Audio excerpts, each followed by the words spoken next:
लखीमपुर वाला इंजन, ये double engine की सरकार नहीं ध्वस्त कर रही कानून व्यवस्था, ये ट्रिपल इंजन की सरकार कानून व्यवस्था को ध्वस्त कर रही है। और हाल ही में फतेहगढ़ में क्या हुआ, जेल में ठोको नीति का परिणाम क्या हुआ? आज कौन किसको ठोक रहा है यही नहीं पता है। कैदियों ने जेलर, डिप्टी जेलर, पुलिस सबको ठोक दिया, कई अस्पताल में भर्ती होने पर।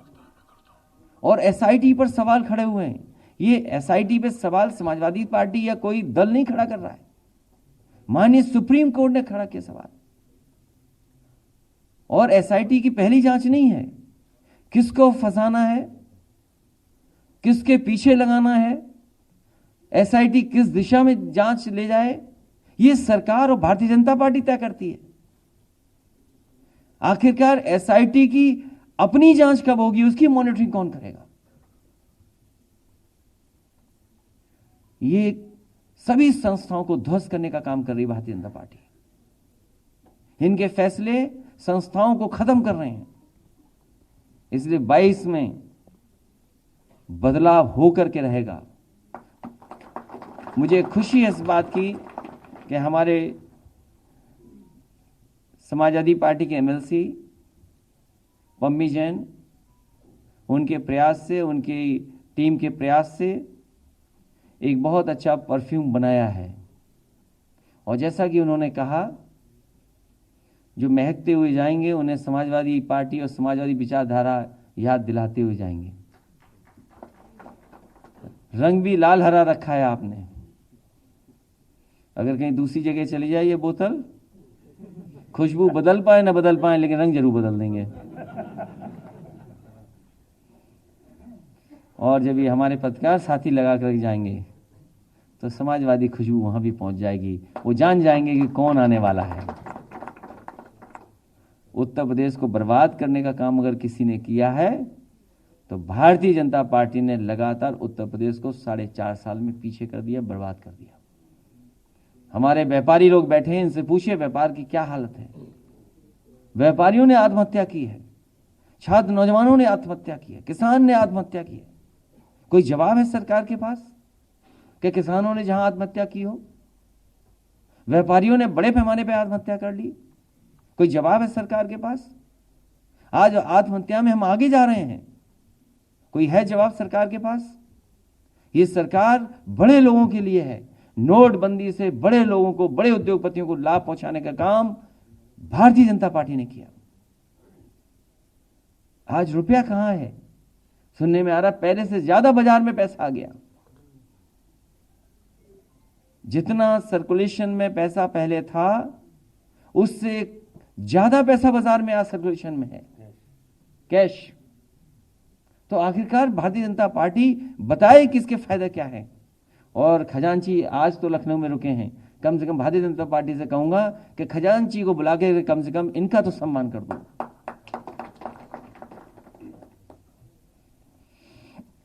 इन्हीं शब्दों के साथ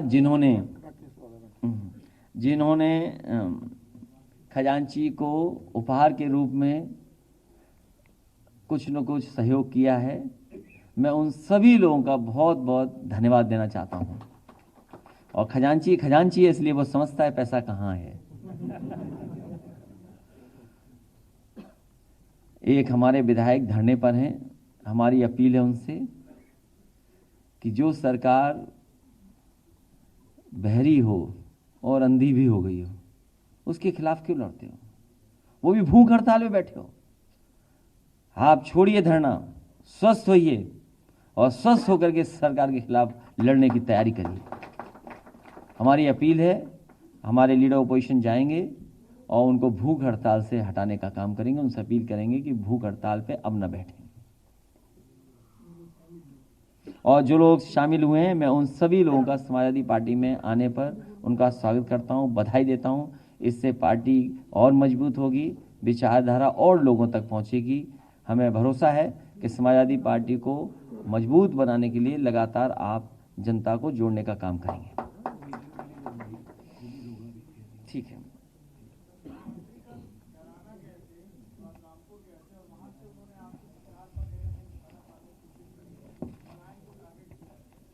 आज भी बोला है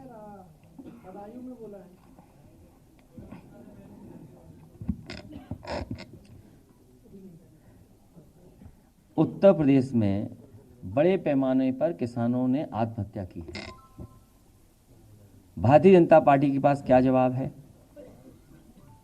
भारतीय जनता पार्टी ये भी बताए, और खासकर मुख्यमंत्री जी ये बताएं जो बड़े बड़े होर्डिंग लगा रखे हैं दिल्ली में, कि आपने इतने बड़े पैमाने पर बेरोजगारी फैलाई है, कितनों को नौकरी आपने दी है।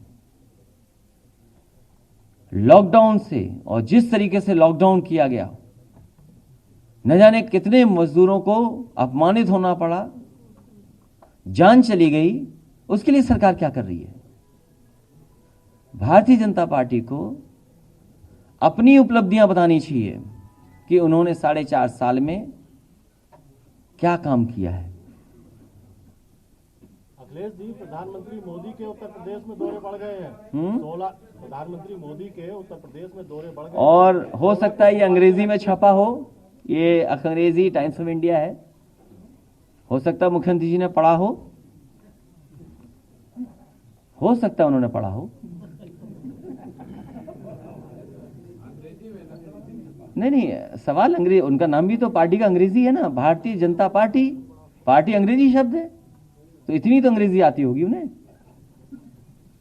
जो और सवाल हमसे पूछ रहे हैं, पीछे मुड़ करके देखते हैं। एक तो मुगल काल की बात कर रहे थे, मुगल थे 2017 तक बता रहे थे कोई, कभी उस पर भी तो चर्चा करो आप लोग। उस पर करोगे तो हो सकता है झूठे मुकदमे लग के SIT से जांच कर करके जेल भेज दिया जाए आपको। उस पर नहीं पूछेंगे आप। सुप्रीम कोर्ट कह रहा है कि लखीमपुर में बचाने की कोशिश हो रही है, और माननीय सुप्रीम कोर्ट ने पहली बार नहीं कहा है। सुप्रीम कोर्ट कई बार सवाल खड़ा कर चुका है कानून व्यवस्था पे उत्तर प्रदेश की। हाई कोर्ट कई बार उंगली उठा चुका है कि आखिरकार कैसी कानून व्यवस्था है उत्तर प्रदेश में। और फिर प्रीवियस गवर्नमेंट्स जो थी वो क्रिमिनल पॉलिटिक्स में थी। कौन मुख्यमंत्री जी बोल रहे हैं? किस मुख्यमंत्री जी का स्टेटमेंट है? जिनके ऊपर क्या धाराएं थीं, और जिसने पलायन का सवाल पूछा है वो पत्रकार साथी कम से कम मुख्यमंत्री जी की वो धाराएं दिखाए, धाराएं जनता को बताए कि जिन धाराओं को उन्होंने खुद वापस ले लिया, आखिरकार मुख्यमंत्री जी में कौन सी धाराएं थीं। तो दो बड़ी चीजें हैं, ये मुख्यमंत्री जी खुद सोचे। सुप्रीम कोर्ट क्या कह रहा है, SIT पे क्या प्रश्न लग रहे हैं। आशीष मिश्रा की राइफल, अखिलेश जी, आशीष मिश्रा की राइफल जांच के लिए भेजी गई थी, उससे फायरिंग की बात सामने आई है। नया तथ्य है। कहां पे? रिपोर्ट में आ गया है कि फायर हुआ था। सुप्रीम कोर्ट जो कह रहा है, अब तो सुप्रीम कोर्ट का कहना मानना पड़ेगा ना, कि दूसरे जैसे मॉनिटरिंग हो जांच की। नमस्कार, मैं हूं मानक गुप्ता। अगर आपको हमारा ये वीडियो पसंद आया हो तो इसे लाइक और शेयर जरूर करें, और हां, हमें सब्सक्राइब और फॉलो करना ना भूलें, ताकि आप देश और दुनिया की कोई खबर मिस ना करें। तो जुड़े रहिए हमारे साथ और देखते रहिए न्यूज़ 24।